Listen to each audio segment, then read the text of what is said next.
আসসালামু আলাইকুম। সুখবরের পাশাপাশি একটু খারাপ খবরও আছে, সেটার জন্য আমরা প্রথমে দোয়া করি। ট্রাম্প গতকালকে G7 এর যে বিশ্ব মোড়লদের বৈঠক ছিল, সে বৈঠককে মাঝপথে রেখেই হোয়াইট হাউসে চলে গিয়েছে। সেখানে যাওয়ার পর একটা বক্তব্য দিছে যে আপনার যা কখনো কল্পনা করে নাই এমন কোনো কিছু ঘটতে যাচ্ছে। ধারণা করা হচ্ছে যে ইরানের যিনি সর্বোচ্চ নেতা আছেন তিনি সম্ভবত খরচের খাতায় উঠে গেছেন। ইরানের পক্ষ থেকে বলা হয়েছে তাকে সুরক্ষিত জায়গায় নিরাপদে রাখা হয়েছে, কিন্তু ট্রাম্প বলছে যে খামেনি কোথায় আছেন যুক্তরাষ্ট্র তা জানে। এই কথাটাকে হালকা নেওয়ার কিছু নাই। গত 4 দিনে ইসরায়েল যা চাইছে, যেখানে চাইছে সেইখানেই কিন্তু অভিযান চালাইছে, সেই ব্যক্তিদেরকেই শাহাদাত করতে পারছে। ট্রাম্প কি চায়? ইসরায়েলকে ঝুঁকতে হবে, চুক্তি করতে হবে, কিন্তু ইসরায়েল কি ঝুঁকবে? না। খামেনি সাহেবের গতকালকে যে বার্তা বিশ্বজুড়ে মুসলিমদেরকে নতুনভাবে অনুপ্রাণিত করেছে যে শেষ অবধি লড়াই চালিয়ে যাবে। ইরানের অবস্থা খুব বেশি ভালো না। রাজধানী তেহরান ছেড়ে হাজার হাজার মানুষ বিভিন্ন জায়গায় চলে যাচ্ছে, পাশাপাশি অনেকে দেশ ছেড়েও বিভিন্ন দেশে যাওয়ার চেষ্টা করছেন, কারণ তেহরানে বড় ধরনের অভিযান চালাবে ইসরায়েল। আর ইসরায়েলের এই কথাকে হালকা কিন্তু নেওয়ার সুযোগ নেই। ইতিমধ্যেই আমরা যখন ইরানের বিজয়গাথা কাটছি, এর ফাঁকে কি ইরানে ইসরায়েল অভিযান চালাচ্ছে না? চালাচ্ছে। গেল 24 ঘন্টায় ইসরায়েলের বিপরীতে নিজেদের শক্তির সক্ষমতার জানান দিয়েছে ইরান।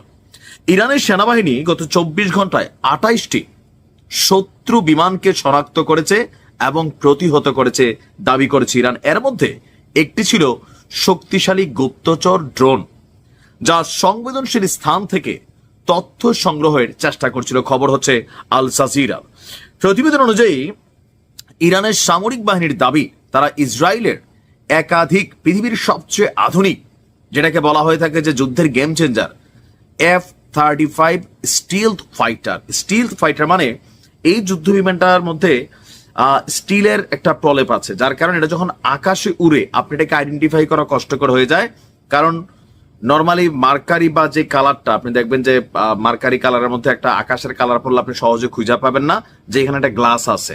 তদ্রুপ এই স্টিলথ ফাইটার জেটগুলোকে এমন ভাবে ডিজাইন করা হয়েছে যেটা যখন আকাশে উড়ে খালি চোখে আপনি দেখবেন না যে এখান থেকে কোনো বিমান আছে কিনা, রাডারকে ফাঁকি দেওয়ার জন্য। কিন্তু ইরান বলছে যে তারা এই ইসরায়েলের একাধিক 5টা F-35 স্টিলথ ফাইটার জেটকে তারা ভূপতিত করেছে এবং আরো শত শত ড্রোন তারা ভূপতিত করেছে।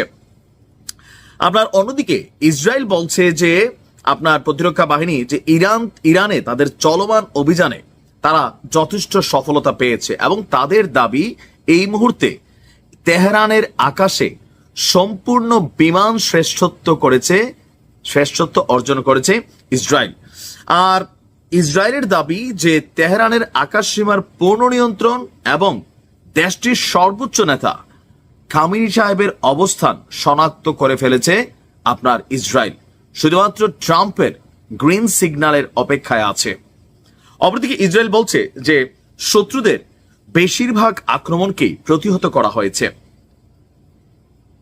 তবে আমি যে জায়গাটা একটু টেনশনে আছি, G7 এর যে বৈঠকটা, এই বৈঠক থেকে জার্মানির চ্যান্সেলরের বক্তব্য দেখছেন যে ইসরায়েল ওই নোংরা কাজটা করছে যেটা আমাদেরকে করতে হতো। বিষয়টা বুঝতে পারছেন যে ইরান একটা সন্ত্রাসী রাষ্ট্র, এখানে ইসরায়েল যা করতেছে যদি ইসরায়েল না করতো তাহলে তাদেরকে করতে হতো। সো ইসরায়েল ওই নোংরা কাজটা করতেছে, তার মানে বড় ধরনের একটা অভিযান কিন্তু তেহরানে চলবে। আর এই মুহূর্তে আমার মনে হয় তুরস্ক বলেন, রাশিয়া বলেন, চীন বলেন, গোপনে প্রকাশ্যে যেভাবেই হোক ইরানকে মেশিন দিয়া সহযোগিতা করতে হবে। মুখে মুখে কথাবার্তা, কূটনৈতিক। আমি আরবদের উপর আর ভরসা নাই। মিনিমাম লেভেলে তুরস্ক একটু ফরফরাই তো, বাট ফরফরানিতে আছে নাকি দিবে সেটা সময় বলে দিবে।